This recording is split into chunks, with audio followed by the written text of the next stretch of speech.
there is no way we can go this morning without talking about what happened. We're going to get to, the fallout, but we have to talk about performance. Was substance overshadowed by the performance last night?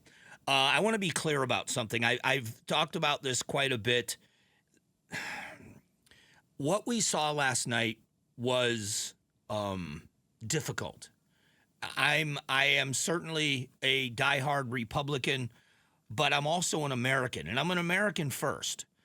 And to see our president exposed to that, the people around this president that have been covering for him, the people around this president that have been saying that what you are seeing in videos around the world, we saw it happen at G7, we saw it happen at Normandy and in Paris for the World War II memorial.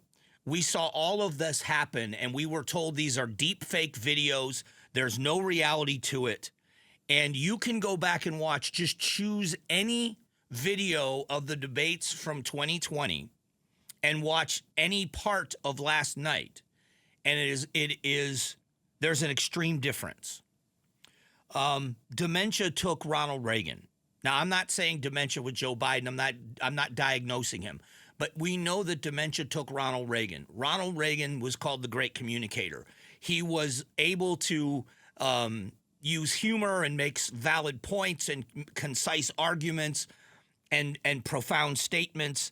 And we did not want to, nor did his family allow us to see the Ronald Reagan in his final days. The world didn't see that. That was a private matter. What's happening now, what happened last night was sad. It was sad for the American people. If I'm an average Democrat voter or a left-leaning voter, if I am someone out there that says in my mind, I cannot picture a nation with Donald Trump as president, you should be angrier than anyone because you have been lied to by the people closest to this president and by the people that are so concerned about their own individual power. The people that have the keys to the White House, the people that have the key cards that get them in and out of the grounds, the ones that get to fly on Air Force One, the ones that don't want to give up the power. Now, it's an easy thing to do. I would imagine I was able to travel with the vice president once, with Vice President Pence for a day in the press pool. And there is a sense of power in being able to be in that caravan of people and drive down the streets and not pay attention to traffic lights and feel as if everybody's standing there watching you go by. But when you have someone that you care about, I don't care if it's the first lady, I don't care if it's his children, I don't care if it's his friends. After it was over, some of his close friends in the media said he needs to step away. Well, there's no way that this was hidden from the people closest to him for the longest time, hoping that he would be able to perform well enough in the debate so that they could hold power. So that I don't think that this is so much a loyalty to President Biden. If they were loyal to President Biden, they wouldn't have allowed this to happen. But it is a disdain for Donald Trump. That's what this is. And I understand it. But when you look at this, what we saw, what we showed the world as Americans, we showed our enemies and our potential enemies weakness. And it is not good for the nation. I'm not celebrating. I didn't celebrate for 1 minute last night as a Republican voter, and I want to see Republican candidates be successful because I believe their policies are best for America. There was not an ounce of celebration in me in what I witnessed last night. What I saw last night was no one should see that. I have friends whose parents they deteriorate as they get older. There are many people that are sharp as a tack for their entire life, and it will be something else that ends up ending their life. But in this case, they knew going in. They all know. We see. I said yesterday that the American people have a right to question this because this is someone that's got the most powerful job in the free world. And the questions from the opening statement those questions were answered. And it was a rough hour and a half. I don't agree with the president's policies, but wasn't even considering his policies last night. We are showing the American people and the world, and that's the sad part about this. I wonder what the Chinese government is thinking, and they may have already known this. The Russian government. There is this access of power that's happening on the other side of the world where China and their powerful economy and their huge military, they are the strength behind it all. But it also has the Iranians, it has the Russians, it has the North Koreans. It has this axis of working together, realizing if they were ever going to be able to have their way of life win out, they're going to have to defeat either militarily, economically, or both the United States and its alliance with Europe and other nations. And they're building that alliance. And when you've got the figurehead of the other alliance, of NATO and everything else, is the United States, and what we witnessed last night shows the world weakness. And I'm going to tell you that that on a political scale is terrifying. But on a human scale, I know this is a dumb analogy and it just popped into my head. If you are a movie fan, we remember Bruce Willis and all of these great movies. We remember him as a tough guy and as a funny guy, and he was in those comedies Red, and he was always a really tough guy you didn't want to mess with, but he had humor, and he was quick-witted, and he did all those great shows and movies. And we know that he has been diagnosed, and his family acknowledged the diagnosis, and his family asked for privacy. Allow us to deal with this in a private, dignified way. And they've been given that privacy, and they've given public updates, but we had respect for somebody we watched on TV and in movies. We had the respect of saying, let's just get out of the way. The Joe Biden that everybody saw 4 years ago in a debate is not the Joe Biden we saw last night. And his family should have had more respect for him. The people closest to him should have had more respect for him than to show what was shown last night. Here's a couple of things. Will last night, Rick Klein, ABC News, will last night debate impact how you vote? CNN did a poll of people that watched the debate last night, and it wasn't even close. 67%, a 2-to-1 margin. They saw that Donald Trump as the winner of the debate, although we should note about 80% of respondents said it had no impact on their vote. So that tells you about people that watched the debate last night. But it's the people that didn't watch the debate last night that are still voters. There is, 16% undecided voters. What did this do to undecided voters?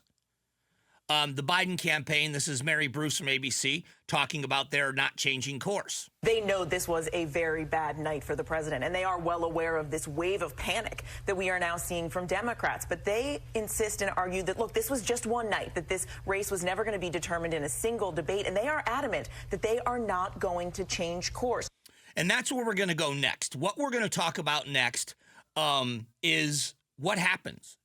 Can they change? And I'm going to give you the details of the rules that they have in place, that if they want, could they go over his head? Could they have a brokered convention? What would it look like if they wanted a different candidate? How would the Democrats get a different candidate? And when would they get a different candidate? We'll talk about that next. Let me explain. If you are talking about something this important and the discussion is whether or not your performance was so bad that it would eliminate you from the ticket. Julia, the producer of the show, just sent me a text from someone that is an expert in presidential politics, can name all the presidents. No incumbent president that has ever wanted to run for re-election has ever been removed by their party for re-election. It has never happened. Let's start there. I'm not a big person on internet polls because they aren't always accurate, but the polls went up who should replace the president on the ticket. So that's not a good sign. So I want you to hear a couple of things first, and then we're going to dive into if he were to be replaced, how he would be replaced, who would replace him. The vice president last night, talking about the debate, said this. Let us not decide the outcome of who's going to be president of the United States based on a 90-minute debate. Let's measure that decision against the last 3.5 years. So then the opposite of that is absolutely true. If former President Trump had imploded last night, had he lost his temper, had he lost his mind, had he been seething in anger, had he been yelling and screaming, and he lost the debate, do you believe that they would have said the same thing, or would they have said, that just proved that that man is not capable of being president? So start there. But here's the closest thing to an acknowledgement from the vice president. You know, there was a slow start, but a strong finish. And the bottom line is this: let us not decide the outcome of who's going to be president of the United States based on a 90-minute debate. All right, so this is Mary Bruce from ABC. Bad night. There is no question this is not the night that the Biden campaign wanted or needed. They were going into this hoping that the president's performance would put to rest those remaining concerns about his age. He had a rough start. He was rambling. He struggled at times to collect his thoughts. All right, so I'm reading to you very quickly a little bit of what is being said. This is, I believe, from a CNN story.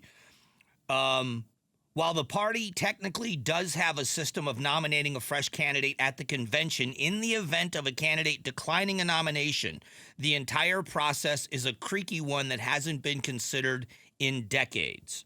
There's no mechanism by which other party leaders can now throw Biden off the ticket, according to the DNC, the Democratic National Committee.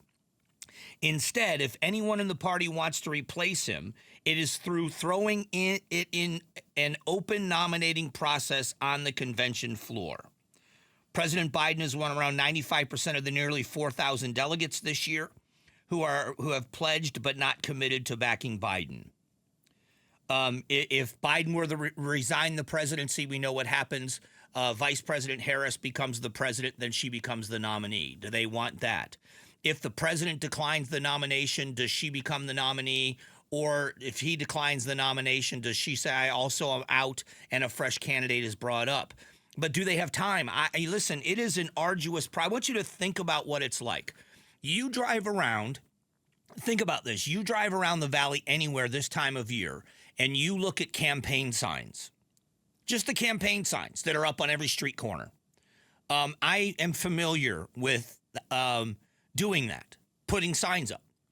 It's hard work. It's a lot of work. You've got to keep track of where the signs are, and you have to make sure they're put in places where you're not obstructing other people's views, and there's places you can put them and can't. But if you're running for a district race, a legislative district race, it's a relatively small area. If you're in a county-wide race, this is a massive county, but if you're in a statewide race, you have to have people doing this for you across the entire state of Arizona. Now imagine somebody jumping in and trying to get that done in every county, in every legislative district, in every state in the country. It is a huge undertaking. To be able to crank up that machine is not easy. So this would not only take the president being convinced not to run, it would take the president playing an active role in using his political machine to endorse, prop up, and help any candidate that would run. So what do? And this is where I said earlier, if I'm a Democrat in Arizona or anywhere else in the country, I'm furious that it got to this point. I'm angry that I wasn't given another option, that we were not told that this was an issue. You're late in the game, man. You're the end of June. You've got, in August is your convention. It is not going to be an easy process, not by a long shot. Thanks for watching the Mike Broomhead Show. Tap to watch the first season of Amazing Arizonans, a KTAR News podcast. You can also click the button in the middle to subscribe.